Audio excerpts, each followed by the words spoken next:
Hello प्यारे दोस्तों, आप सभी कैसे हैं। मैं आशा करता हूँ आप सभी लोग बिल्कुल अच्छे होंगे। जैसा कि आपको मालूम है, जब कोई व्यक्ति इरादे के साथ, इंटेंशन के साथ किसी भी व्यक्ति को आत्महत्या करने के लिए उकसाता था और कोई भी व्यक्ति उस उकसावे में आकर आत्महत्या कर लेता था, तो वैसे व्यक्ति को इंडियन पिनल कोड की धारा 306 के तहत दंडित करने का प्रावधान किया गया था, जो किसी भी व्यक्ति को आत्महत्या के लिए उकसाते थे।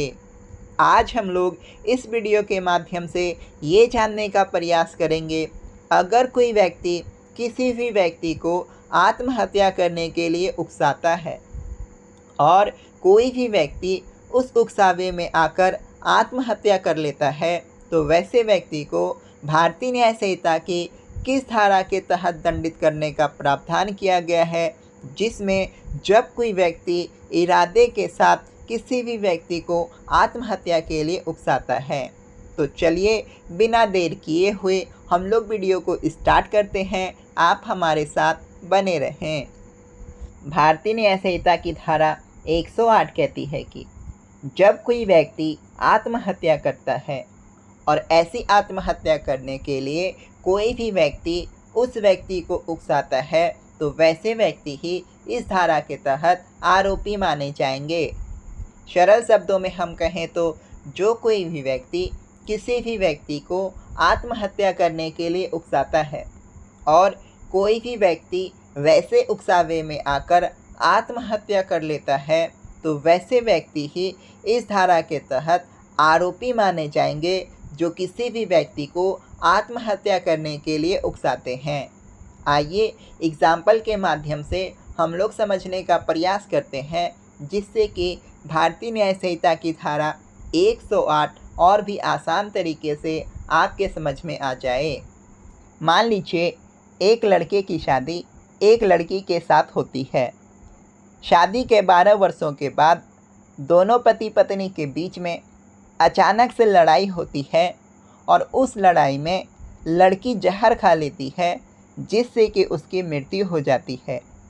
लड़की के परिवार वालों के द्वारा एक एफआईआर दर्ज करवाया जाता है, जिसमें उल्लेख किया जाता है कि लड़का उसकी पुत्री के साथ दहेज की लालच को लेकर उसको प्रताड़ित करता था, जिसके कारण वह उकसावे में आकर उसकी पुत्री ने आत्महत्या कर लिया है। जब ये मामला सेशन कोर्ट में पहुंचता है, तो सेशन कोर्ट के द्वारा आरोपी को 10 वर्ष की कारावास की सज़ा सुना दी जाती है।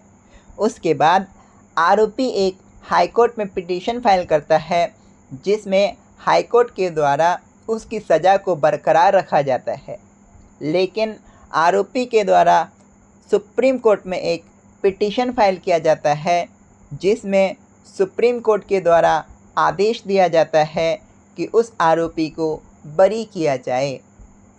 आइए अब हम लोग ये जानते हैं कि आखिर ऐसा क्यों हुआ।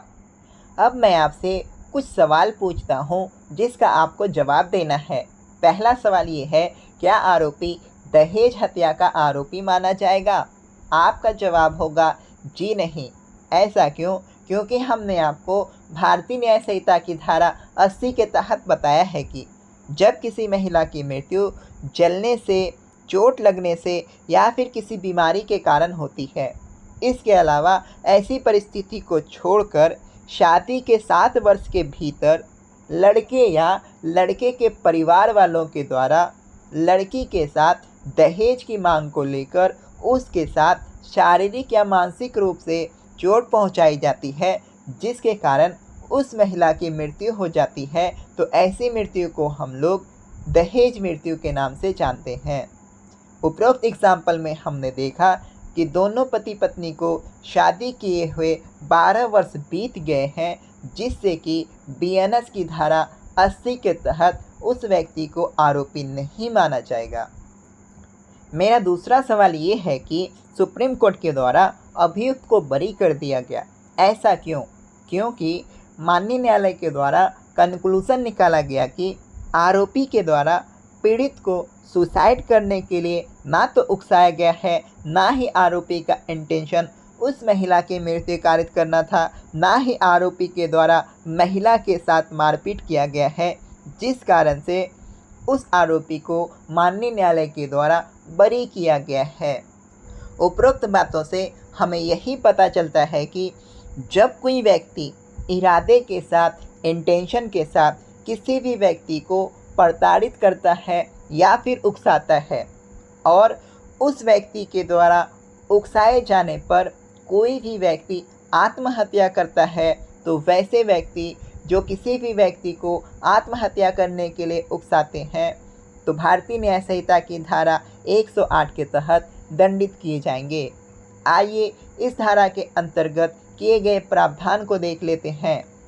इस धारा के अंतर्गत अगर हम सज़ा की बात करते हैं तो सत्य पाए गए आरोपी को 10 वर्ष की कारावास की सज़ा, साथ ही साथ जुर्माने का प्रावधान किया गया है। इसके अलावा यह एक संज्ञेय अपराध है, जिसका तात्पर्य ये है कि पुलिस पदाधिकारी को किसी भी आरोपी को कभी भी कहीं भी गिरफ्तार किया जा सकता है। पुलिस पदाधिकारी को किसी भी आरोपी को गिरफ्तार करने के लिए अरेस्ट वारंट लाने की आवश्यकता नहीं होगी। इसके अलावा यह एक गैर जमानती धारा है, जिसका तात्पर्य ये है कि पुलिस पदाधिकारी किसी भी आरोपी को गिरफ्तार कर लेते हैं तो ऐसे आरोपी को थाना से बेल नहीं दिया जा सकता है, जिसका तात्पर्य ये है कि पुलिस पदाधिकारी ऐसे आरोपी को माननीय न्यायालय में उपस्थित करेंगे। साथ ही साथ इसकी सुनवाई सेशन कोर्ट में होगी। यह एक समझौता अयोग्य धारा है, जिसका तात्पर्य ये है कि वादी पक्ष एवं अभियुक्त पक्ष में किसी भी प्रकार का समझौता नहीं हो सकता है। आशा करते हैं मेरे द्वारा समझाई गई सारी बातें आपके समझ में आ गई होंगी। आप हमारे साथ इसी तरह बने रहें, हमें लाइक और सब्सक्राइब कर मोटिवेट करें ताकि हम आपके लिए और भी अच्छी वीडियोस लेकर आएँ। तब तक के लिए आप अपना और अपने परिवार का ख्याल रखें। मिलते हैं हम आपसे नेक्स्ट वीडियो में। जय हिंद।